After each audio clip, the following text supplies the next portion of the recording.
All right, so would you like to stand out in a competitive niche, get more clients, attract high quality leads, and become an authority figure in your niche? And if that sounds of interest to you, I'm going to show you how to do that using a virtual summit. And I'm going to walk through the exact processes that I use to set up virtual summits. My name is Kevin Sanderson for LGN Marketing. I've been hosting summits for over 6 years. I've hosted at this point over 33, and I'm going to show you behind the scenes as I'm putting together my 34th summit, and I have more on the books for that as well. So if this sounds of interest to you, you're definitely in the right spot. So before I get into the technology and the processes, one of the things I just want to point out that the most important thing is that you have basically a niche that identifies with being part of that niche. So, for example, you're selling to agency owners, or if you're selling to Amazon sellers, somebody that people identify as being in part of that niche. Whereas some other niches I have found maybe don't identify being with that niche. You got to make sure that there's language that they're using. One of the examples I would say is coaches. I found doing a summit for coaches, sometimes people that I knew would be technically coaches and would get value from that summit didn't identify with that. So really what it comes down to is there an audience that very readily identifies quickly as being part of that audience? Not like, oh yeah, that's kind of interesting. That seems like something I might be interested in. They identify as being a dentist, a chiropractor, a trial attorney, a plumber, a quick service restaurant owner, a home services contractor, whatever it is. Do they know that they're part of that group? And are they looking for more leads themselves? And so if they have a business case that they're constantly looking for more leads and also looking for better ways to improve their operation, then oftentimes a virtual summit is going to work very well.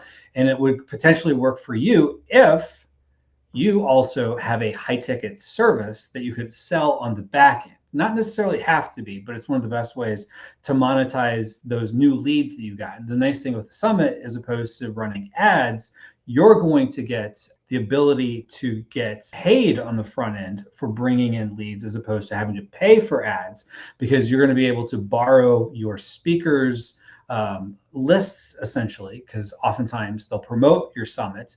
So that's bringing attention to your summit. That's getting people onto your email list. And they're not coming in cold because they know, like, and trust you a little bit more because they were told by one of your speakers who is someone that they trust. So if that sounds of interest to you, before I get into it, one of the things I would recommend you do is download a workbook that I've put together, which will help you identify your niche and how to set up your summit for success, and identify, some people who are podcasters, YouTube channels, thought leaders that would have potentially the right audiences and who would want to get in front of those audiences. And so having a whole bunch of, let's say, 15 to 20 speakers that they can position themselves as an expert amongst is going to be very attractive to them. So, all right, so with enough of me talking about kind of the setup of it, let's go ahead and have me share my screen. So basically, when you run a virtual summit, you have a funnel that's pretty simple. So I'm going to just kind of diagram this here real quick. So basically, the way it works is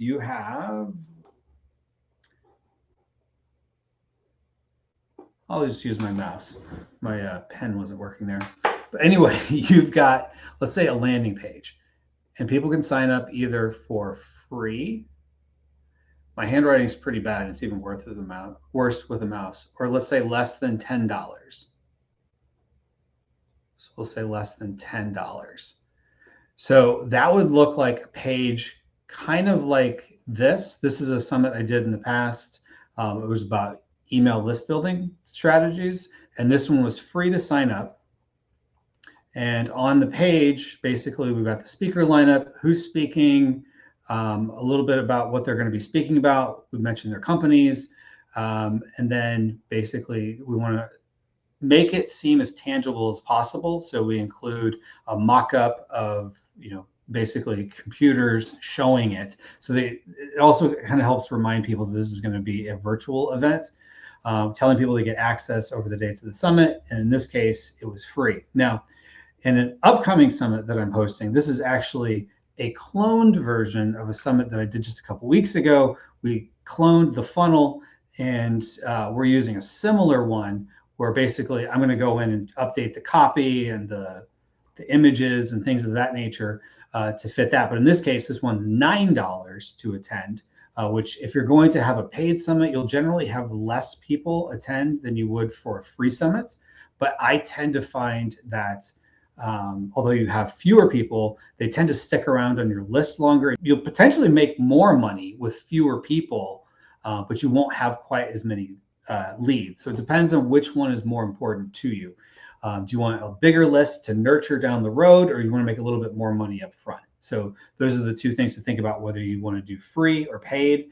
And then either way, what I recommend doing is having some sort of page that after they sign up, whether for free or that they pay for the initial ticket. I call that initial ticket a general admission ticket. And then I use the terminology of VIP. So they sign up for a VIP pass on the thank you page. And so on the thank you page, we'll have some bonuses and things of that nature. Tell them that they can keep their access after the summit ends, because that initial first page, they do not get to keep the access. So for example, here, so they sign up and now they go to, I'm going to call it a VIP, and I use the terminology OTO. So this is a one-time offer. So I generally have the lowest price that I'm ever going to offer it on that page.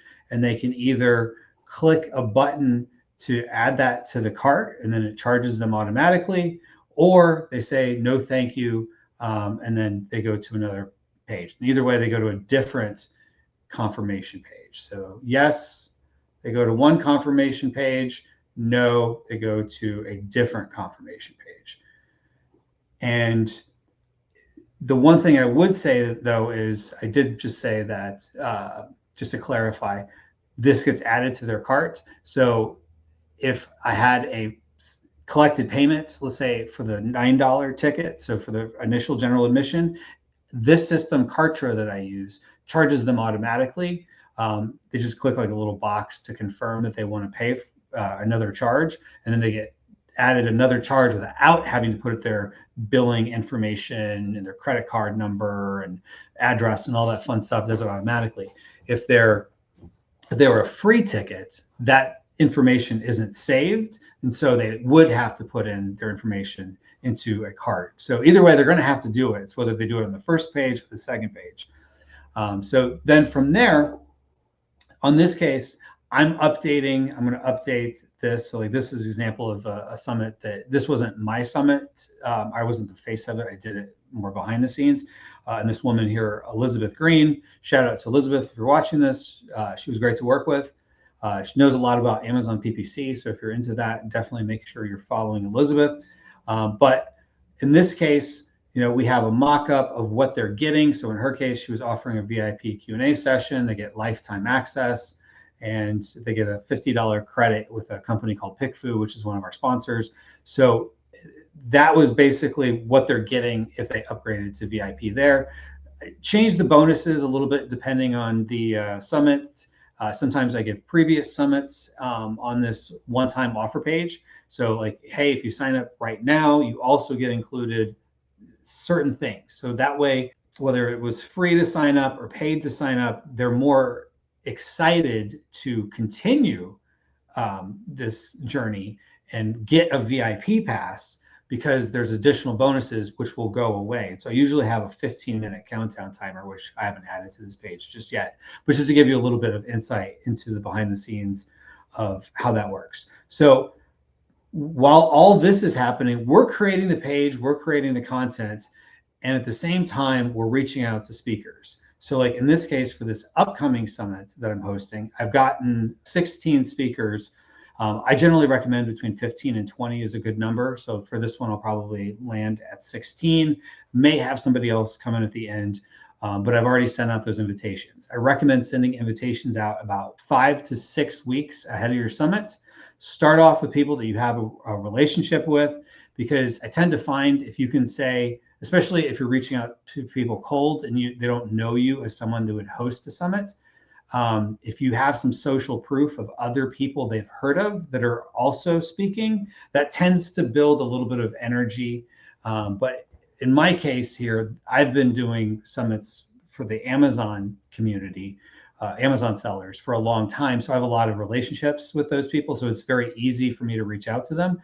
But I've also done it for, like, for example, for this one, I had some existing relationships with some of the people on here, but I didn't have relationships with everybody. So it did help to say, like, okay, here's some of the confirmed speakers. And then as we had more confirmed speakers, I would just add that to a list in a Google Doc that they had available to learn more about the summit. So basically, when you send out invitations, I like to say to people, like, hey, this is a little bit about the summit. These are the dates.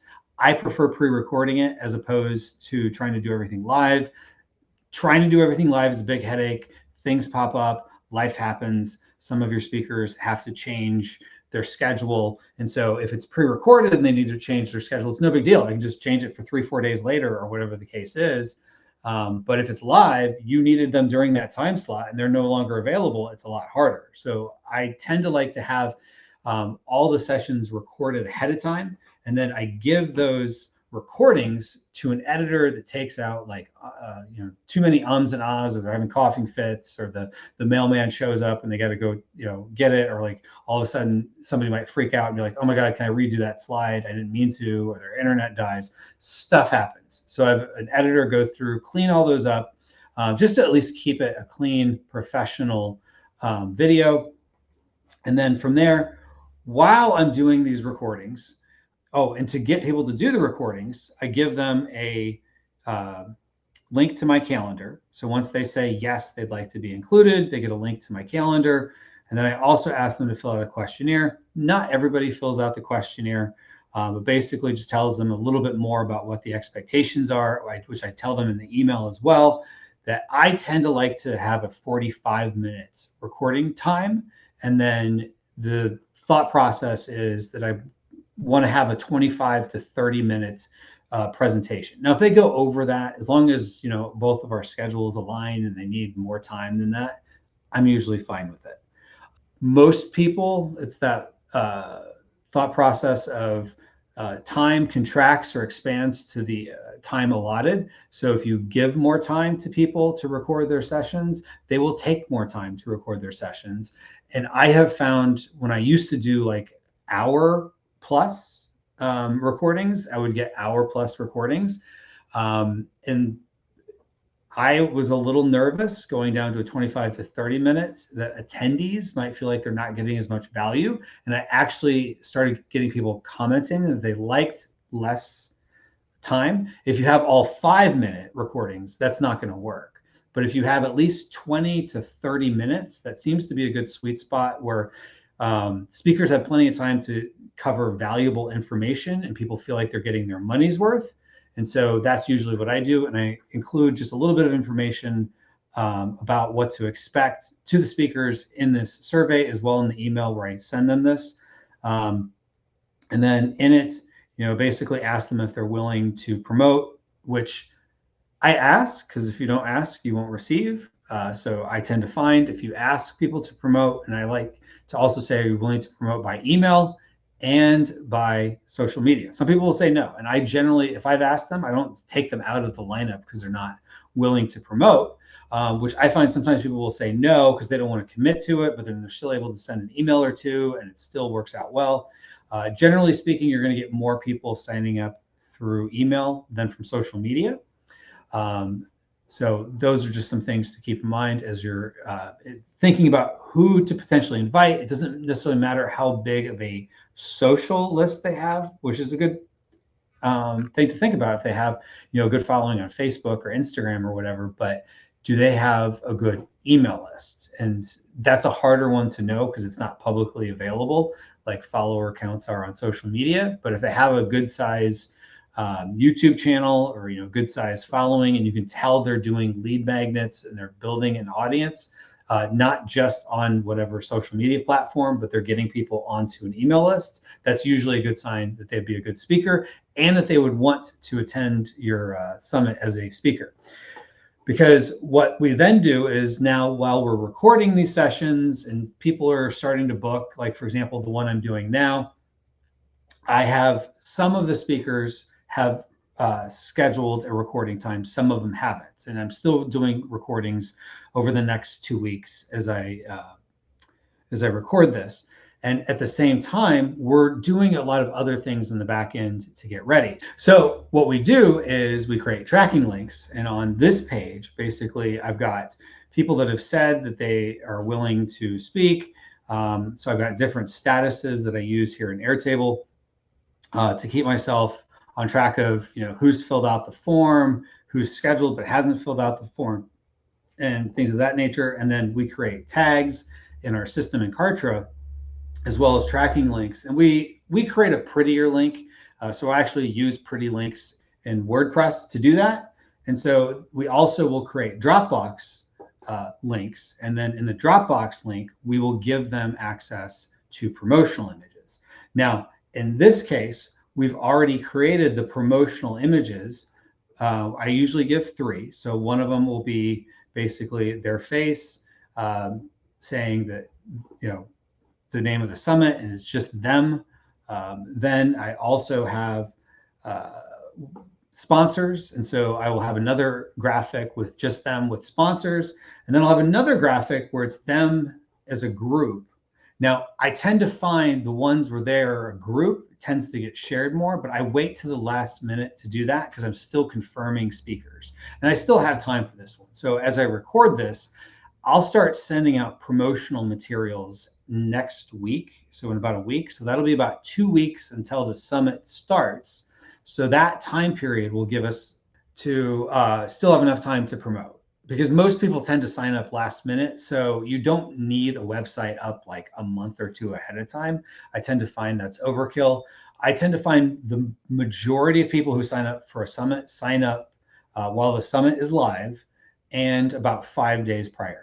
So in that roughly week span of time, you're going to get the majority of your signups, in my experience. And I say that because I have to remind myself sometimes of that, because I want more signups earlier on than oftentimes happens. But that's just the way it is. So once I send that out, speakers start promoting it. And so I give them swipe copy. So this is an example of swipe copy from the last summit, where basically I give people a schedule of recommendations of when I would like them to send it out. Now, people are going to promote or not promote based on their own goals, and that's fine. And oftentimes they have their own promotional calendars. I don't say you are required to send out if you want to be part of my summits. I try to keep things simple, because I also like to think of this as the long game. These are people that are speakers that I'd like to work with in the long term. Sometimes they're able to promote really aggressively for one of my summits. Other times, maybe they've got other stuff going on and it's not a priority to promote that time.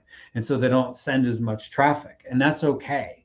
Think of it in terms of you're trying to build a relationship with your speakers, and then other collaborations could come out of it. So you want it to be a good experience. So I give them a recommendation of when I think they should send stuff out. And I also give them swipe copy. And of course, they're more than able to change the copy as much as they'd like. And I'm totally fine with that. So we send them that, we send them their tracking link, we send them their Dropbox link, which contains their promotional graphics, which are the graphics I showed here. And then just to show you another summit, if I go to the promotional images here, this is what it looks like where I have like a group image. And this is the one that's the most popular, that tends to get shared the most often. So for example, if I was to show this other summit on LinkedIn that I did called the Scale Your Agency Summit, yes, somebody did share the sponsor images. Coming down here, you do see this is that group image that I showed, group image, individual, sponsor, group image, group image, group image, sponsors. And then it looks like we're starting to get beyond what's coming up there. But at least this is just a quick little search on LinkedIn for a previous summit that I hosted. And you can see the people like this. I tend to find it's kind of like, if you're a speaker, you're excited to be part of something if you see other exciting people that are there. So while you're thinking about, well, who's going to be a speaker, who would other speakers want to speak on the same quote unquote stage as? Even though it's virtual, it's kind of like they're sharing the stage. So you want it to be something exciting. So basically, once we're in that promotional period, I usually leave the ability to sign up for the summit until about the last day of the summit. Then after that, it's too late, because at that point, why offer the ability to sign up and then they don't have time to watch it anymore? And then right before the summit starts, I tend to, the day before, send people their login credentials to a membership area. This is the membership area for the last summit I did here with Elizabeth, where basically we got a little bit about her social platforms. She created a little welcome video welcoming people to her summits, because she was the face, she was the one doing the recordings with the speakers. We have a schedule of who is available what day for this sessions.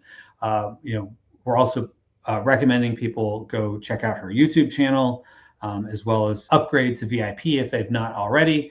And then each day of the summit, so her summit, which is the way I usually do it, Tuesday, Wednesday, Thursday, each day we made sessions available. If somebody wanted to go check out a particular person's session, we add a little video at the front, and then basically here's the recording of this person speaking. So this is a great way for basically speakers get on a platform and are able to showcase what they know. And then Elizabeth was able to build her list, and she was also able to create collaborations with other speakers. And the attendees like it because they are getting to learn quite a bit. So because they're getting to learn all this, Elizabeth or myself or whoever is the host gets the goodwill from the attendees because they're excited because they learned all these things. And then as the speaker, you're getting in front of this audience, which is really excited. Now, some people might be saying, well, isn't this kind of similar to a podcast? It is, but it has the nice ability to have compression of time. And so there's that scarcity of like, hey, if you want to watch these sessions, you better watch it now. Or they have to raise their hand with their credit card out, basically, and say, I want lifetime access. I want ongoing access to these sessions. And so they're identifying themselves as being someone who's really interested in this particular topic. And so they're even more engaged with you, and they tend to stay on your list even longer if they do get that VIP upgrade. So now they're even more excited to work with you. And so in Elizabeth's case, she had a Q&A session just for her VIPs. And that led to quality conversations of people that will potentially become clients.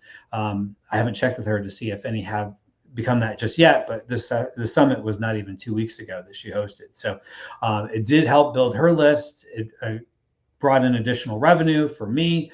The Scale Your Agency Summit, which I was showing you from LinkedIn, that was fairly recent too, brought in over 1,000 people to my list. And so running a virtual summit is a great way to build your list, build your authority, make money doing it, and now having people that have goodwill towards you and are seeing you as the expert among experts, because like, wow, you brought on all these great people is the comment oftentimes that people get who host summits. And that could be something that could work out for you as well. So if you want to host your own summit, 2 things you can do. One, you could download the workbook, which we'll have a link to down below, or you can just comment workbook and my team will get you access to that. And then if you want to chat to see if a virtual summit is for you, we will have a link to in the description where you can book a virtual summit strategy session. Well, we will learn a little bit more about your business just to see if a virtual summit would work for you. If it does, then we can talk about potential options and how you might put that together. So again, my name is Kevin Sanderson from LGN Marketing. Hopefully this was helpful for you, showing you a little bit behind the scenes of my tech stack, how I put them together, how I organize it all, and all those fun details.